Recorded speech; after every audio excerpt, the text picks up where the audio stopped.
Assalamualaikum warahmatullahi wabarakatuh. Perkenalkan, nama saya Melati Agustina dengan NIM 2101949 dari Prodi Sastra Inggris. Saya ingin mempresentasikan salah satu materi mata kuliah pengantar kewirausahaan mengenai model pengembangan kewirausahaan. Usaha adalah kegiatan tetap dan secara terus-menerus yang di dalamnya termasuk kegiatan produksi dan distribusi menggunakan tenaga dan pikiran untuk mencapai keuntungan. Sedangkan pengembangan usaha adalah cara atau proses memperbaiki pekerjaan sekarang maupun yang akan datang dengan meningkatkan perluasan usaha serta kualitas dan kuantitas produksi untuk mencapai keuntungan yang lebih besar. Ada beberapa tahapan pengembangan usaha, yaitu yang pertama memiliki ide usaha. Awal usaha seorang wirausaha berasal dari suatu ide usaha yang didapat dari berbagai sumber. Yang kedua itu penyaringan ide atau konsep usaha. Penyaringan ide-ide usaha dapat dilakukan melalui suatu aktivitas penilaian kelayakan ide usaha secara formal maupun informal. Yang ketiga yaitu pengembangan rencana usaha. Perencanaan usaha yang akan dikembangkan oleh seorang wirausaha adalah perhitungan proyeksi laba rugi dari bisnis yang dijalankan. Yang keempat, yang terakhir yaitu implementasi rencana usaha dan pengendalian usaha. Dalam kegiatan implementasi rencana usaha, seorang wirausaha akan mengerahkan berbagai sumber daya yang dibutuhkan seperti modal, material, dan tenaga kerja untuk menjalankan kegiatan usaha tersebut. Adapun teknik pengembangan usaha antara lain yang pertama, perluasan skala usaha dengan cara menambah kapasitas mesin dan tenaga kerja, menambah jenis barang atau jasa yang dihasilkan, dan menambah lokasi usaha di tempat lain. Yang kedua yaitu perluasan cakupan usaha, dilakukan dengan mengembangkan jenis usaha baru di wilayah usaha yang baru pula, serta dengan jenis produk yang baru dan bervariasi. Yang ketiga yaitu perluasan dengan kerjasama, penggabungan dan ekspansi baru. Ada beberapa jenis perusahaan dengan cara ini, yaitu yang pertama joint venture atau bentuk kerjasama beberapa perusahaan dari negara yang berbeda. Yang kedua ada merger, yaitu proses penggabungan dua perseroan menjadi satu perusahaan. Merger terbagi menjadi tiga, yaitu merger horizontal, yaitu merger yang dilakukan oleh usaha sejenis, merger vertikal, yaitu merger yang terjadi antara perusahaan yang saling berhubungan, dan konglomerat, yaitu merger antara berbagai perusahaan dengan produk yang berbeda dan tidak saling berkaitan. Ada juga sindikat, yaitu kerjasama antara beberapa orang bermodal untuk mendirikan perusahaan besar. Dan yang terakhir ada kartel, yaitu kesepakatan tertulis antara beberapa perusahaan yang sejenis.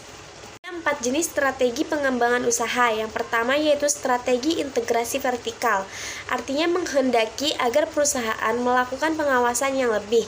Yang kedua yaitu strategi intensif, yaitu perusahaan memerlukan usaha yang intensif untuk meningkatkan posisi persaingan perusahaan melalui produk yang ada. Yang ketiga yaitu strategi diversifikasi, yaitu untuk menambah produk-produk baru. Dan yang terakhir yaitu strategi bertahan, yaitu perusahaan melakukan tindakan penyelamatan agar terlepas dari kerugian yang lebih besar. Adapun model pengembangan usaha berdasarkan perspektif Islam. Menurut Dr. Yusuf Qaradawi, bekerja adalah bagian dari jihad jika dilakukan dengan konsisten terhadap peraturan Allah, suci niatnya, dan tidak melupakannya. Dalam perspektif Islam, Nabi Muhammad SAW memberikan contoh strategi bisnis kepada umatnya yang meliputi sikap jujur, ikhlas, profesional, silaturahmi, niat suci dan ibadah, dan menunaikan zakat, infak, serta sedekah. Analisis produk dan pasar dalam pengembangan kewirausahaan sebagai berikut. Yang pertama yaitu produk, yaitu sesuatu yang dapat digunakan untuk memenuhi kebutuhan manusia. Produk Ada dua produk, yaitu produk berwujud dan tidak berwujud. Produk berwujud termasuk barang konsumsi, yaitu barang yang dibeli seseorang untuk dipakai atau dikonsumsi.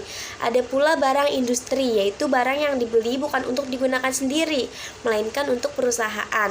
Ada juga barang komplementer, yaitu barang yang melengkapi barang lain. Misalnya, motor harus dilengkapi dengan bensin. Ada juga barang substitusi, yaitu barang yang menggantikan barang lain. Misalnya, roti dapat menggantikan nasi. Dan produk tidak berwujud itu biasa disebut dengan jasa.